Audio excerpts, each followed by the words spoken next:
Dana, can you finish these off, please? No? So can I ask you a few questions? Yeah, that's my question.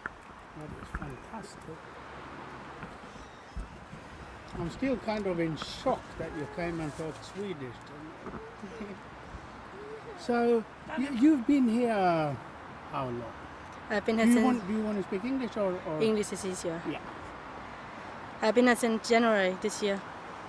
When you said winter's been cold, Yeah, it's been cold in here. So if you compare Scandinavia to your experiences here in England after, why did you come here to begin with? I came here to be with the kid's father, but it's more difficult than I thought it was. Because, you know, the housing, compared to Denmark, you have the light, you have the electric, and you have everything in it. But here the lights can go out and the electric can go out just like that. You kind of pay with a card, yeah. But it can go out while you make food, it can go out. So it's not easy to make food always. Dana. Yeah. And now you've ended up in some kind of a hostel waiting for house. The house. Yeah. And what kind of house do you think you'll get then? Hopefully I will get a 3-room house. I hope so. But I don't know if we're gonna stay or we're gonna go back to Denmark. You are beginning to change your mind. Yeah, a bit, because it's quite hard in here. It's not easy. What do you find the hardest then?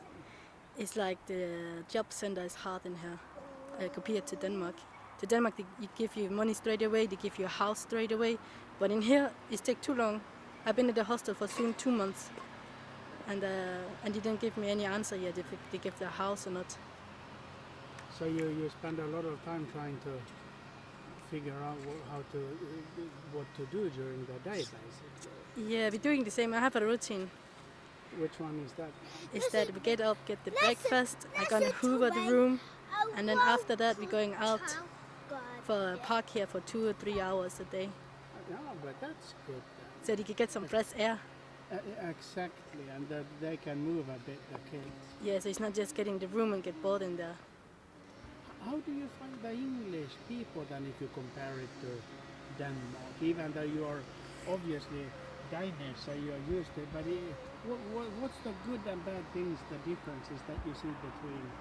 The bad things is here you can tell it's the same, you know, when I covered up it's the same, kind of the same, because people say something to me.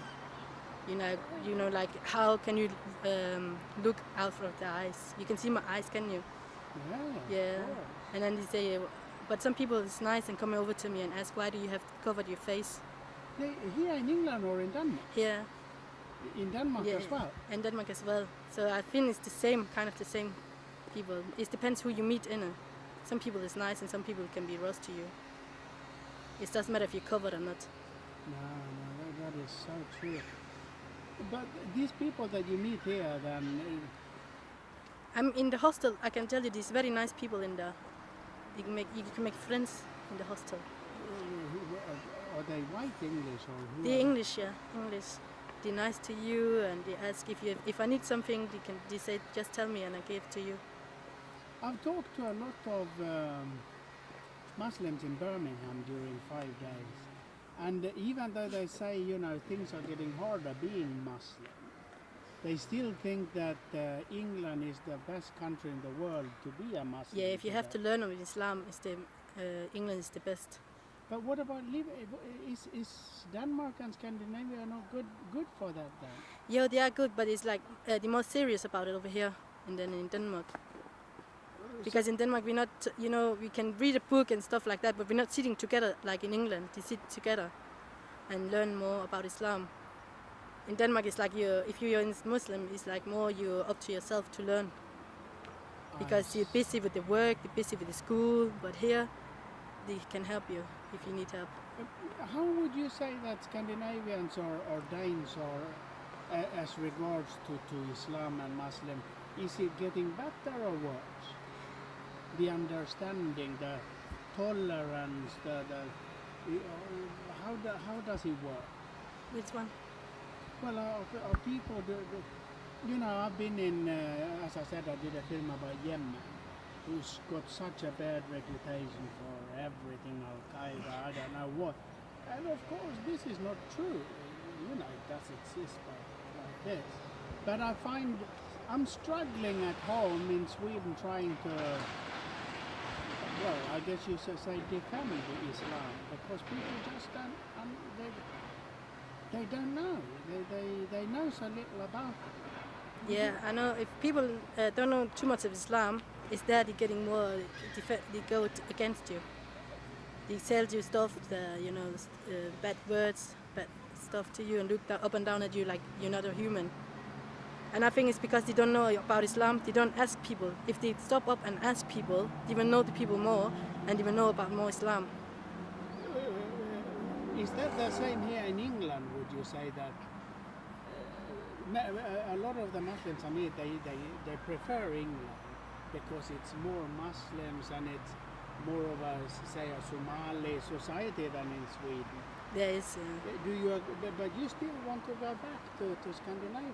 Yeah, because of, for me, as I told you, the job center and the housing is difficult for me. I'm not used to it. In Denmark, you have the electricity, you have the light, and the job center, they helping you more and they give you the money, and it's not that difficult to go in there. For me, when I came, I have been here once before. When I came back to Denmark, straight away they gave me a house and they helped me with the money straight away. So it's easier. So I find it harder in that way. That is fun. What about something like food then? If I say we had two big surprises when we came here. First of all, you know, the coffee for a Swede here, this is like, and then the bread. But then also everything, you know, we needed internet, blah, blah, blah, blah. People promised us so much, and then they just lied to us all the time. Is that something that you've seen here, or is it just our own experience, that it's more commercial here? People try to get every single penny out. I think it depends who you meet in it. It depends on the people. Because me in the hotel, as I told you, they said to me, if I need something, just ask for it. And I didn't ask for anything, so I don't know if they're gonna hold it or not.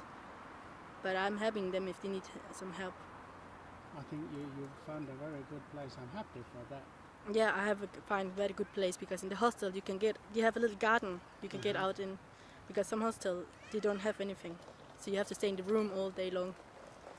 But this house is everyone that's in the hostel. They coming in the night time and then sitting outside and talk together, and the kids playing together. I have some fun. How did you manage the winter? If I take I've spent a long time in Siberia, where it's -60, and we come to this place in Manchester. We live in a place called Mossad, which is very diverse, but it's these old houses, you know, no insulation. We pay with this card and it runs out all the time. It's running out too much. And we've been so cold. I was fully dressed inside. So, you know, it wasn't a difference. You know, same clothes inside as outside. I think it's because the gas in here, you know, when you're using the electricity, when you take the heating on, the money is going up like that straight away, because it's too expensive to warm up. You have to warm up the house first, and when they finally warmed up, then you're going using the gas, and before you know of it, it's gone, and then you have to pay again. So I feel like more here you have to pay more than you do in Denmark, because when you put the heating on, it's staying in there, and it's not too expensive. Well, plus that we have it 24 hours a day. Yeah, we have 24 hours. We could only afford 3 or 4 hours a day. Yeah, you can't afford too much because it's too expensive. Well, So it's harder here when it's cold. I'd rather be here in the summer than in winter time. Did you expect it to be these big gaps between rich and poor? No, but there is a big gaps. You can feel it. Did you expect it? I'm kind of surprised. I did not understand it would be. I met so many poor people here in Mossad. We have 3 food banks, for example, where people go because they don't have anything to eat. Yeah, it's harder in that way. If you don't have the money for it, then it's hard for you. It's more up here. So it's more what you have, what you have the money. That's what you survive for, innit? Yeah. Thanks a lot. I'm so happy to have met you. When you talked to me, I thought, you saw I answered in English. Yeah. And I just didn't get that you were speaking Swedish. And you spoke good Swedish. Because normally it's hard for me to understand Danish. It's like we say up in the north, like you've been eating a lot of porridge, and then you talk. Oh yeah. Because we don't understand. But I understand it. Now I live in Malmö. Malmö, yeah. So I'm actually getting that. I appreciate it a lot and wish you all the best now. Thank you very much. If we can keep in contact somehow, I will send you details so you can, when the film is out, because I can promise you this will be on. All right. Anyways, if I come to Denmark, I can see it in there. Thanks. You're welcome. Appreciate that a lot, Ty.